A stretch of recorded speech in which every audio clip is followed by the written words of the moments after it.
అత్యంత ప్రాముఖ్యత కలిగినటువంటి జాతీయ పండుగ రిపబ్లిక్ డే. ఈ రిపబ్లిక్ డే పండుగ ఎందుకు జరుపుకుంటామంటే, మన భారతదేశానికి 1947 ఆగస్టు 15న స్వాతంత్రం వచ్చినప్పటికీ మనకి పరిపాలించుకునేదానికి ఒక రాజ్యాంగం అంటూ ఏదీ లేదు. ఆ రాజ్యాంగం రాయడానికి కొంత సమయం పట్టింది.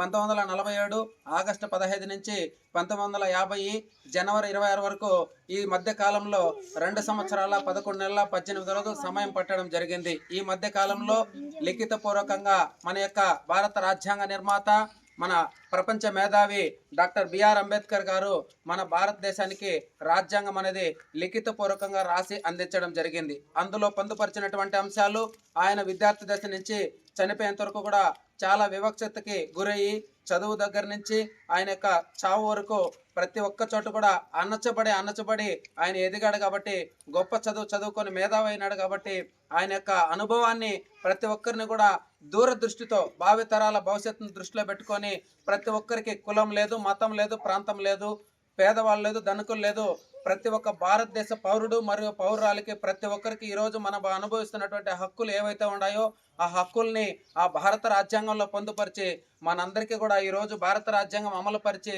మనమందరూ కూడా అనుభవిస్తున్నటువంటి హక్కులు వాళ్ళు ఎవరైనా కావచ్చు, ప్రతి ఒక్కరూ జీవరాశికి అందరికీ కూడా హక్కులు అనుభవిస్తున్నట్టు దానికి ప్రధాన కారణము భారత రాజ్యాంగం.